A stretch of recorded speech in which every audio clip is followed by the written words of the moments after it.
Abrahatul Habeşi. Həbəşistanlı Əbrəhə. Bu adamın bir hekayəsi var.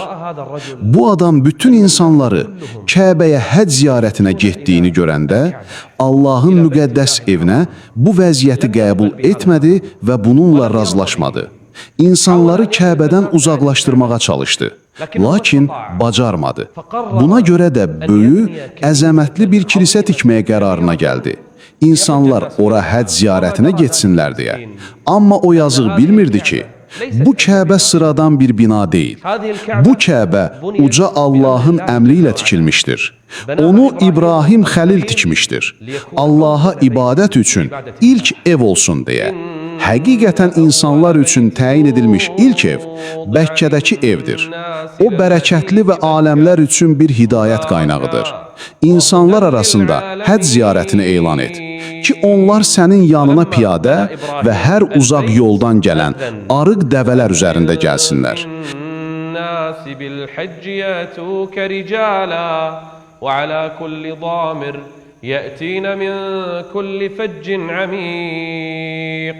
Əbrəhə dünyanın hər yerindən insanların bu Kəbəyə həccə gəlməsini görüb qəzəbləndi və Əl-Qulleys adlanan böyük, əzəmətli bir kilisə tikdi. Və bu kilisəni elə bir şəkildə tikdi ki, ondan əvvəl bənzəri tikilməmişdi.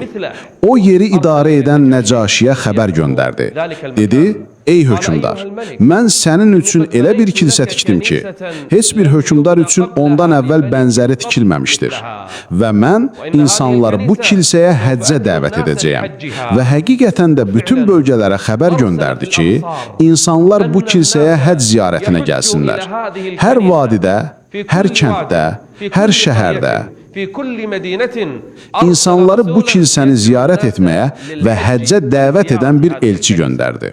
Halbuki İbrahim Xəlilin yanında heç kim yox idi. Məkkədə tək başına ayağa qalxıb azan verdi, lakin uca Allah minlərlə il boyunca bətinlərdəki nütfələrə və insanlara səsini eşitdirdi. Bu günə qədər insanlar Kəbəyə həccə ziyarətinə gedirlər. Amma Əbrəhə ləqəbli o adama gəlincə, kilsəni tikib insanları ora həccə çağırmağa başlayanda və onları Kəbədən döndərməyə çalışanda ərəblər buna qəzəbləndilər. Onlardan biri getdi o kilsəyə, gecə vaxtı ora daxil oldu. Heç kim oranı qorumurdu. Gizlicə içəri girdi.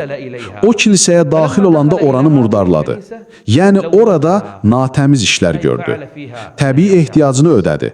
Yalnızca o kilisənin içində, sırf o adama qarşı olan nifrətindən və onun ərəblərə etdiklərindən və ərəblərin dininə qarşı etdiklərindən. Bu xəbər çatanda Əbrəhəyə qəzəbləndi. Necə cürət edər? Rəiyyətdən biri, ərəblərdən biri mənim tikdiyim bu kilsəni murdarlamağa cürət edər. Çox şiddətli qəzəbləndi və ordusuna xəbər göndərdi ki, o qərarlıdır Kəbəni dağıtmağa. Necə cürət edərlər? Əvvəla oranı deyil, Kəbəni ziyarət edirlər. İkincisi, ərəblərdən biri gəlib oranı murdarlamağa cürət edir.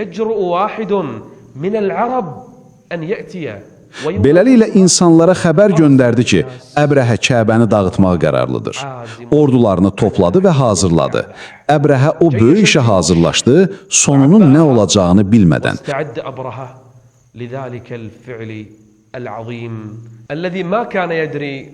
Əşrəm Kəbəyə ziyarətə getmişdi və onu dağıtmaq üçün fil gətirmişdi.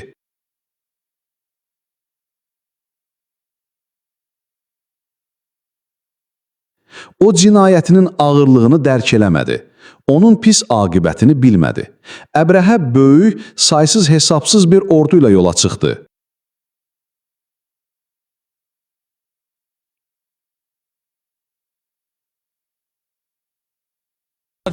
Məkkəyə doğru, uca Allahın evi olan Kəbəni dağıtmaq üçün.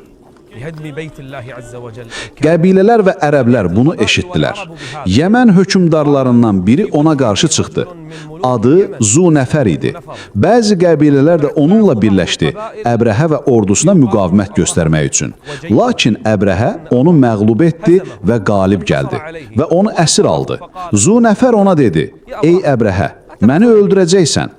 bəlkə məni sağ saxlamağın sənin üçün daha xeyirli olar. Məni yanında saxla. Onu möhkəm bağladı və əsir etdi. Əbrəhə şimala doğru yarımadada irəliləməyə başladı. Məkkəyə doğru. Xəsəm deyilən yerə çatanda Nüfeyl əl-Xəsəmi ona qarşı çıxdı. Bəzi qəbilələri toplayıb müqavimət göstərdilər. Çünki ərəblər heç kimin Məkkəyə yaxınlaşmasına razı olmurdular və ya Kəbənin mane olmasına. Nüfeyl əl-Xəsəmi bəzi qəbilələrlə ona qarşı çıxdı, lakin məğlub oldu və geri çəkildi. Əbrəhə onu tutub öldürmək istədi.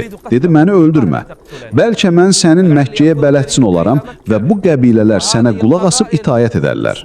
Əbrəhə onu da əsir aldı və ordu ilə Səqifəyə çatana qədər irəlilədi. Səqifəyə çatanda Səqifə qəbiləsi ona beyət etmək üçün çıxdı. Ona dedilər ki, biz sənin qullarınıq və sənə qulaq asıb itayət edəcəyik. Bizdə olan bu ev Kəbə deyil, bu ibadət edilən bir büt olan Latın evidir.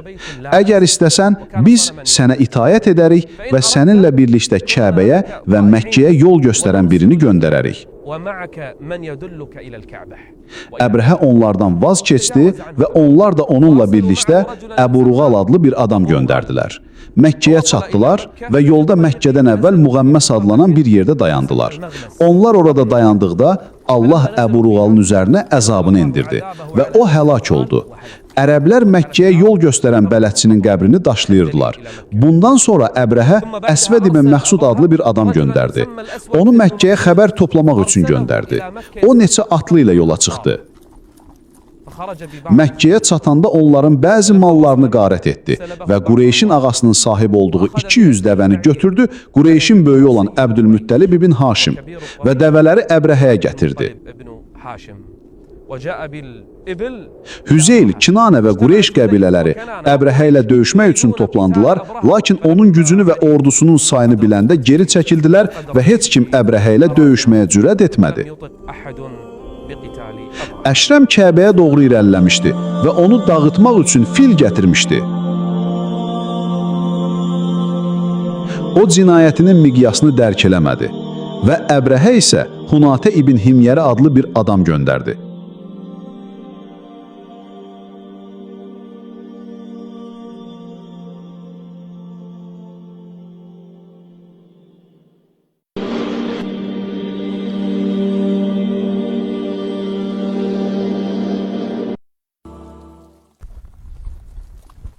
أما إبرهة فقد أرسل رجلا اسمه حناطة الحميري. Onu Qureyşə göndərib onlardan soruşmasını istədi.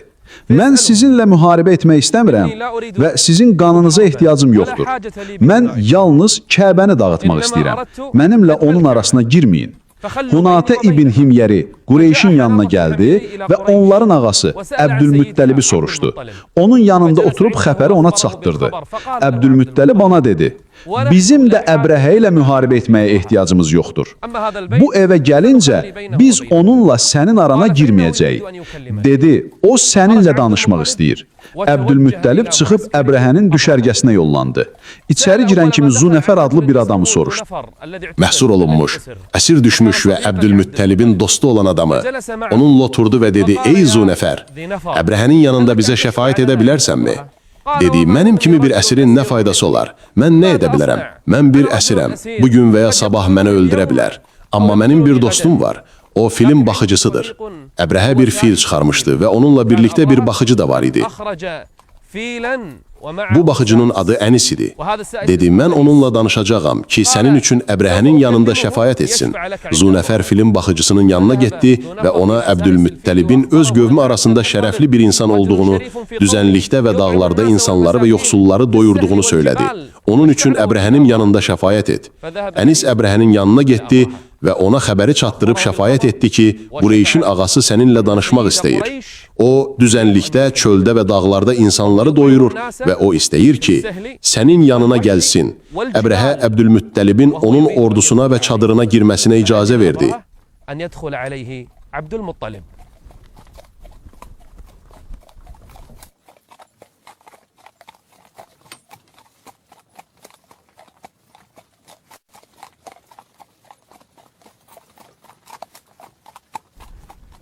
دخل عبد المطلب على جيش وعلى خيمة Əbrəhə taxta oturmuşdu və ətrafında əyanları var idi.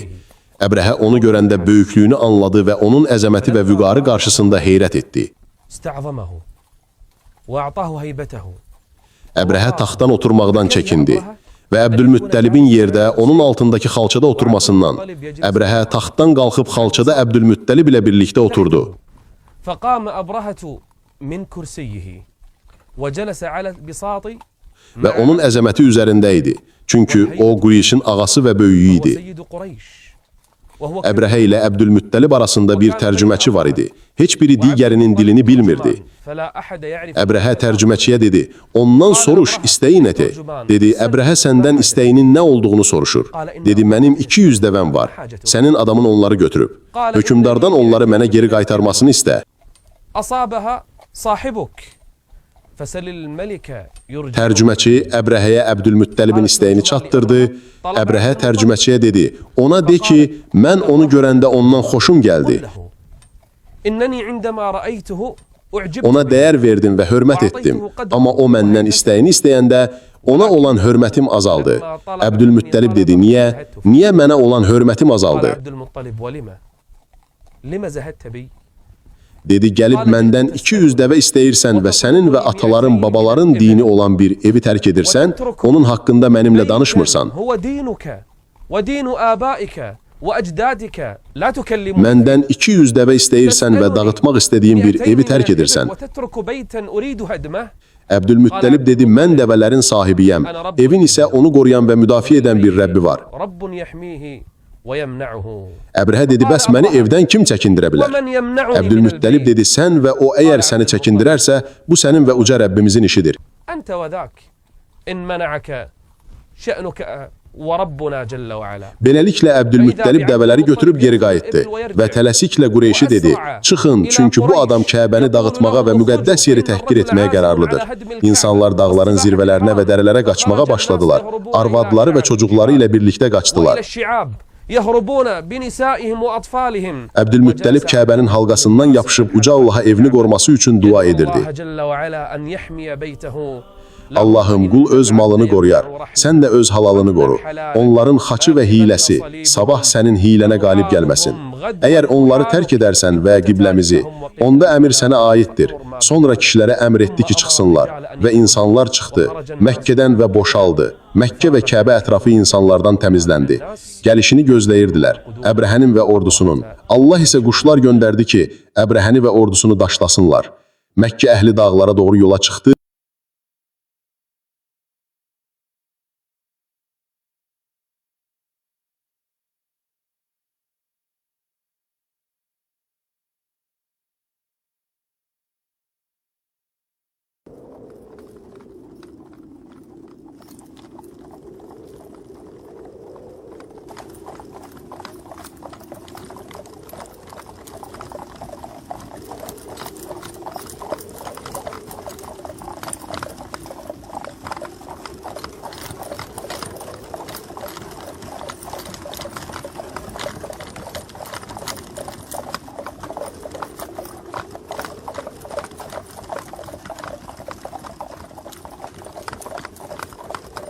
وانطلق أهل مكة إلى الجبال. Qureyş yola çıxdı, hər biri ailəsi və çocukları ilə dərələrə və dağlara getdi. Uca Allaha yalvarırdılar ki, evini və müqəddəs yerini qorusun. يستغيثون الله عز وجل أن يحمي بيته وحرمه. Müqəddəs yer boş qaldı və Uca Allahın evini qorumaq üçün heç kim qalmadı. O günün səhəri Əbrəhə ordusunu səfərləşdirdikdən sonra yola çıxdı. انطلق أبرهة بعد أن عبأ جيشه. Allahın müqəddəs evini dağıtmaq üçün hazırlıq gördü. Onların yanında evi dağıtmaq üçün gətirdikləri fil də var idi. Bu filin adı Mahmud idi və Əbrəhənin ordusu hərəmə doğru yola çıxdı. وانطلق الجيش جيش أبرهة باتجاه الحرم. وفيهم Onların arasında əsir düşmüş və hərəmi haqqını bilən Nüfeyl Əl-Xəsxəmi də var idi və hərəmin əzəmətini o filin yanına getdi və onun qulağına dedi, ey Mahmud diz çök və ya gəldiyin yerə salamat qayıt. أبرك أو ارجع من حيث جئت راشدا. Çünki bu Allahın müqəddəs yeridir. Sonra Nüfeyl Qureyş əhli ilə birlikdə dağlara qaçdı. إلى الجبال مع أهل قريش. Onlar Əbrəhənin başına nə gələcəyini gözləyirdilər və onun ordusuna, Onlar Allahın müqəddəs evini dağıtmağa gedirdilər. İnsanlar üçün tikilmiş ilk ev, yeryüzünün ən əzəmətli məkanı, uca Rəbbin haram etdiyi bu məkan, Əbrəhə təkəbbür və qüruru ilə ordu və fil ilə yola çıxdı. Lakin fil yerində diz çöktü. Onu qaldırmağa çalışdılar, lakin bacarmadılar. Ona vurdular, ona qışqırdılar, amma qalxmadı. Onu Yəmənə doğru yönəltdilər. Hərəkət etdi, Şama doğru irəlilədi, şərqə doğru getdi. Amma hər dəfə onu hərəmə, Kəbəyə doğru yönəltdikdə, o diz çökür və yerindən tərpənmirdi.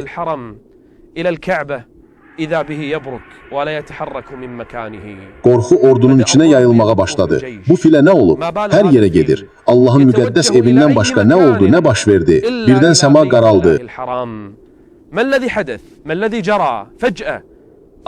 İnsanlar və ordu baxdı, hətta dağlarda olanlar da. Səmaya baxdılar və göyü örtən böyük, əzəmətli dəstələr gördülər. Quş dəstələri, əbabil quşları bütün səmanı örtdü. Əbrəhə və ordusu qorxuya düşdü. Bu quşları bu qədər çox miqdarda kim gətirib? Bu böyük, nəhəng sayda olanları kim səndərib? Hər quşun dimdiyində bir daş var. Siggildən bərk, hazır bir daş. Başları yarmaq üçün və ayaqlarında 2 daş. Birdən səmadan yağış yağmağa başladı. Amma necə bir yağış? Bu səmadan yağan daş yağışı idi. Əşrəm Kəbəyə doğru irəliləmişdi.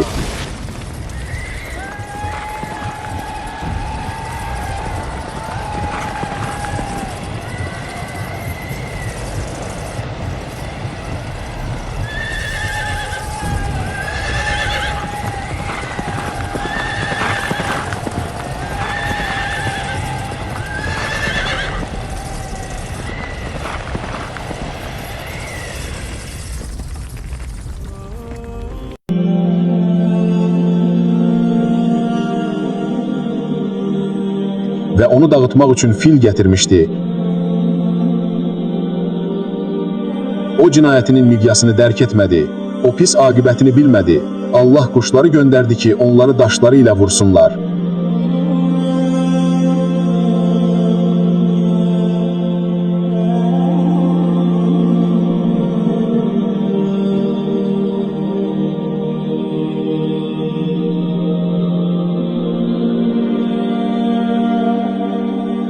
Allah quşları göndərdi ki, onları daşları ilə vursunlar. Nəhayət onlar onun pis əməli nəticəsində yeyilmiş samana bənzədilər. O bilmədi. Ordu dağılmağa başladı və daşlar səmadan yağırdı. Qaçmaq istəyən hər kəsi quşlar təqib edib daşlarla başını yardılar və başı partladı. İnsanlar qaçır və fəryad edirdilər.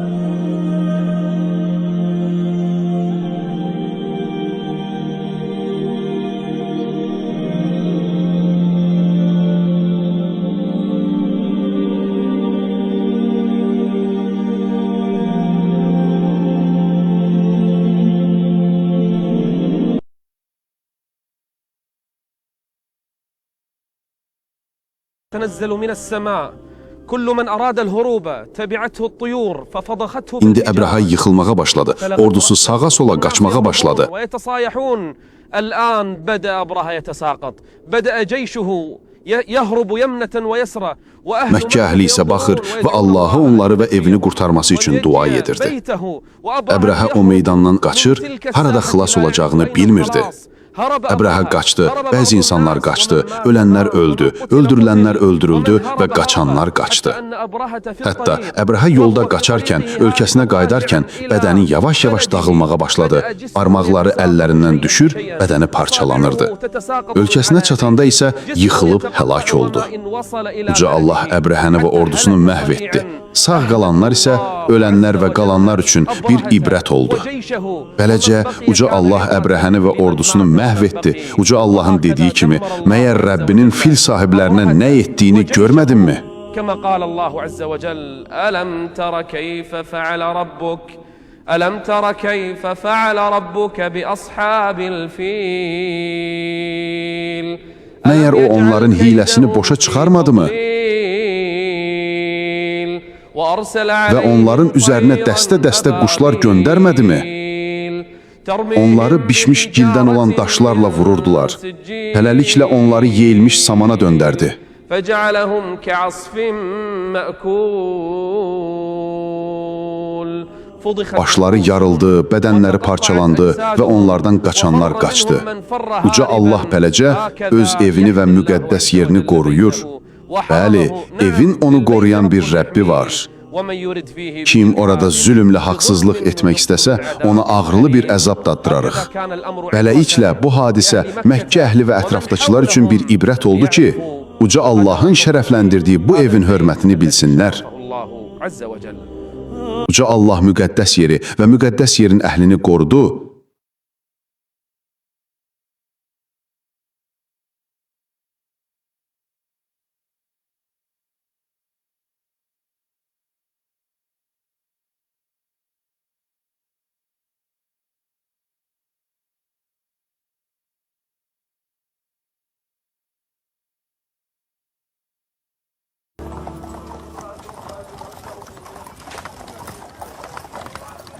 Hafizallahu azze ve cellel haram ve ehlel haram. Halbuki ətrafdakı ümmətlər və kəndlər məhv və dağıntıya məruz qalırdılar. Məkkədən başqa, müqəddəs yerdən başqa. Uca Rəbb onu qoruyur. Məyər görmürlərmi ki, biz onlar üçün təhlükəsiz bir müqəddəs yer yaratdıq? Halbuki ətraflarındakı insanlar qaçırılır. Məyər onlar batiləmi inanırlar və Allahın neymətinə nankorluq edirlər?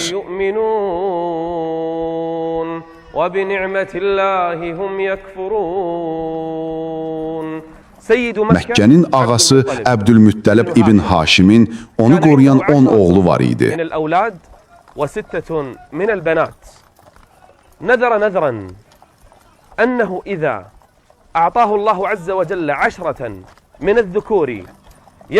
Yəni onlar güc və qüvvətə çatmışdılar, onu qoruyur və ona kömək edirdilər. O Allaha nəzir etmişdi ki, onlardan birini ilahlar üçün qurban kəsəcək. Baxın, şeytanlar onları nəzir vasitəsilə necə bu hala gətirmişdi. İlahlar üçün nəzir etmək ki, övladlarından birini qurban kəsəcək. Bu bir müsibət və fəlakətdir. İnsanın öz övladını ilahlar üçün qurban kəsməsi. Və həqiqətən də Allah ona 10 oğul verdi. Onların arasında Həmzə və Əbbas var idi. Onların arasında Əbu Ləhəb var idi. Onların arasında Əbu Talib var idi. Onların arasında Dirar var idi. Onların arasında Həris var idi. Onların arasında Zübeyir var idi. Və onların ən kiçiyi Abdullah adlanırdı. Onun 6 qızı da var idi. Onların arasında Safiyyə, Atikə, Ərva, Ümeymə və başqaları. Onlar 10 nəfərə çatanda Əbdülmüttəlib övladlarını topladı. Əbdülmüttəlib övladlarına dedi: "Yə bəniyyə, ey övladlarım, inni nəzərtu, mən bir nəzir etmişəm. Ən ənhərə əhədəkum lil-əlihəti, sizdən birini ilahlar üçün qurban kəsəcəm." Təsəvvür edin, bir ata övladlarına deyir ki, sizdən birini qurban kəsəcəm. Həmən xərəcət aleyhil qidəhu, püş kimə çıxsa, qərrəbtuhu lil-əlihəti, ilahlar üçün qurban verəcəm. Oğullarına gəlincə, onların hamısı razılaşdı atalarının istəyi ilə. Biz səninləyik, ey atamız. Bu hadisə kiminlə baş verdi? İbrahim Xəlillə. İbrahim Xəlilə Uca Rəbb əmr etmişdi. Amma Əbdülmüttəlibə gəlincə, o ilahlar üçün nəzir etmişdi. Şeytan ona bunu vəhiy etmişdi. Beləliklə 10 nəfər toplandı. Əbdülmüttəlib onlardan hər birinin adını bir qədəhə yazmasını istədi və onunla Kəbəyə daxil olmasını istədi. Kəbənin içində Hubal adlı bir büt var idi və bu bütün yanında qədəhlər var idi. Və qədəhlər sahibi adlanan bir adam var idi. Əbdülmüttəlib onun yanına girdi və nəzrini, övladlarından birini qurban kəsəcəyini ona bildirdi. Hər biri öz qədəhini Hubələ və qədəhlər sahibinə təqdim etdi ki, qədəhi qədəhə vursun. Qədəh kimə çıxdı? Əbdülmüttəlibin ən kiçik oğluna və ona ən sevimlisi olan Əbdullah ibn Əbdülmüttəlibə. Əbdülmüttəlib püşkün bu oğluna düşməsinə kədərləndi. Çünki o ən çox sevdiyi oğlu və yaşca ən kiçiyi idi. və Əbdülmüttəlib püşk atılanda dua edirdi Hubələ, Kəbənin içində. İş qərarlaşanda oğlu Əbdullahın üzərində heç bir çarə qalmadı. Nəzrini yerinə yetirməkdən başqa. Bıçağı götürdü və oğlunu sürükləyərək apardı. Abdullahı onu qurban kəsmək üçün. Qureyş əhli isə baxırdı. Onlar öz məclislərindən qalxdı, təlaşlandı və Əbdülmüttəlibə baxıb dedilər, nə edirsən? Dedi, nəzirimi yerinə yetirirəm. Dedilər, bu nə nəzirdir? Dedi, Abdullahı qurban kəsəcəm, çünki püşk ona düşüb və bu mənim nəzirimdir. Dedilər, əgər bunu etsən, insanlar da sənin etdiyin kimi etməyə davam edəcəklər. Ona bunu etməməsi üçün israr etdilər. Dedi, edəcəm və oğlunu qurban kəsmək üçün getdi. Onda əşraflar ona yaxınlaşdı və Qureyşin başçıları ona yaxınlaşdı. Hətta tayfalar da ona mane olmaq üçün qalxdı. Dedilər, bunu etmə, əvvəlcə bir bəhanə tap. Dedi, necə bəhanə tapım? Dedilər, Hicazda bir falçı var. Onun tabiçiliyində olan bir cin, yəni şeytan var. Onun yanına get və soruş, əgər sənə bu oğlanı qurban kəsməyi əmr etsə et, yoxsa biz onu bütün malımızla fidyə verərik. Beləliklə, Əbdülmüttəlib onların təklifi və fikri ilə razılaşdı və oğlu Abdullah və bir neçə nəfərlə birlikdə yola çıxdı. Şöhrəti yayılmış o falçının yanına. Hər kəs onu cin şeytanları ilə əlaqədə olduğunu bilirdi. O, Hicazda tanınmış bir falçı idi və bütün yol boyu Əbdülmüttəlib Rəbbinə dua edirdi, oğlunu xilas etməsi üçün. Çünki onu çox sevirdi. Əbdülmüttəlib çatdığında o falçının yanına içəri girib oturdu, xəbəri ona çatdırdı və hekayəni ona danışdı və etdiyi nəzrin hekayəsini. Sonra püşkün necə oğlu Abdullaha düşdüyünü dedi, nə edim, nə etməliyəm? Falçı Əbdülmüttəlibə dedi, indi mənim yanımdan çıxasınız və sabah yanıma gələsiniz. Niyə? Dedi, mənim tabiçiliyimdə olan gələnə qədər. Onun cin şeytanları, qeybi isə ancaq uca Allah bilir. Əbdülmüttəlib bütün gecəni oğlunu xilas etməsi üçün Allaha dua etdi. Səhər falçının yanına getdi. Oğlunun xilas olacağına ümid edərək onun yanına girdi. Dedi, nə deyirsən? Dedi, sizin yanınızda qətl edilənin diyəsi nə qədərdir? Ona dedi, 10 dəvə. Dedi, 10 dəvə gətirin və oğlunuz Abdullahı da gətirin və onların üzərində püşk atın. Əgər püşk Abdullaha düşsə, ona 10 əlavə edin. Ondan sonra üzərinə 10 əlavə edin. Sonra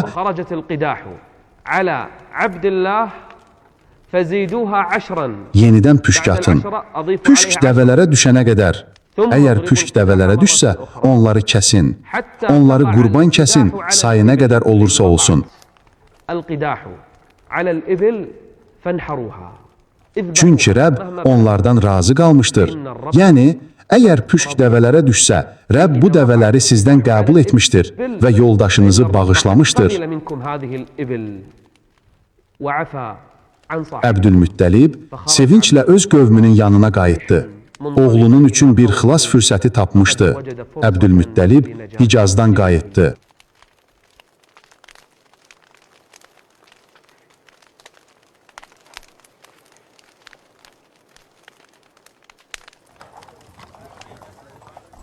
Oğlu Əbdullahla birlikdə falçının vəsiyyətini yerinə yetirmək üçün və Qureyşə falçının ona dediklərini danışdı. 10 dənə gətirdi. Oğlu Abdullah da onların yanındaydı. Qədəhləri gətirdi və püşk atdı. Püşk oğlu Abdullaha düşdü. Yəni yenə də onu qurban kəsmək lazım idi. O daha 10 dəmə gətirdi, 20 oldu. Püşk atdı, yenə Abdullaha düşdü, 30 gətirdi. 40,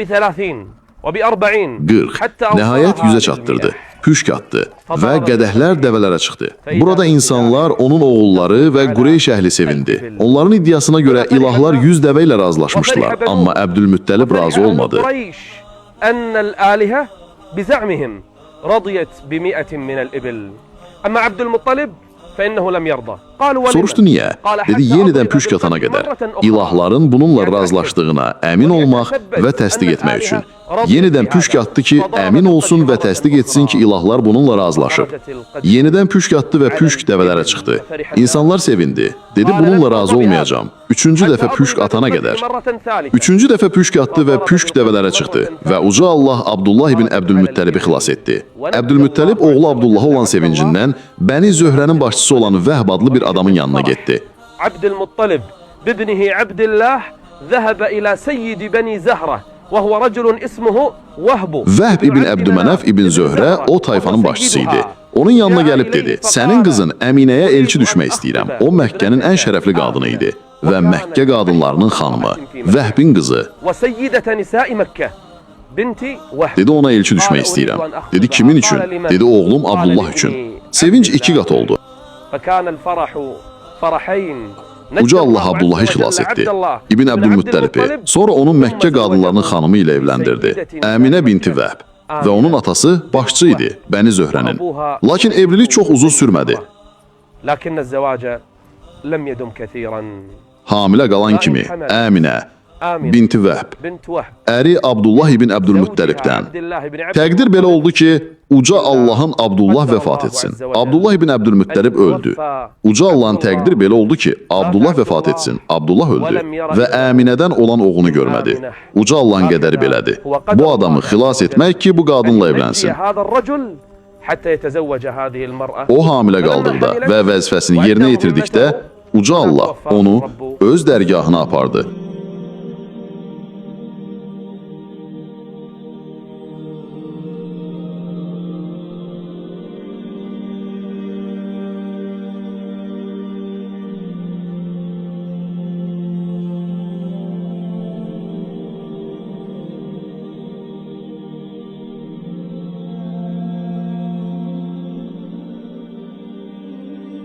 Zülmət gecənin içində bir nur kimi sevgili Peyğəmbər insanlığa gəldi.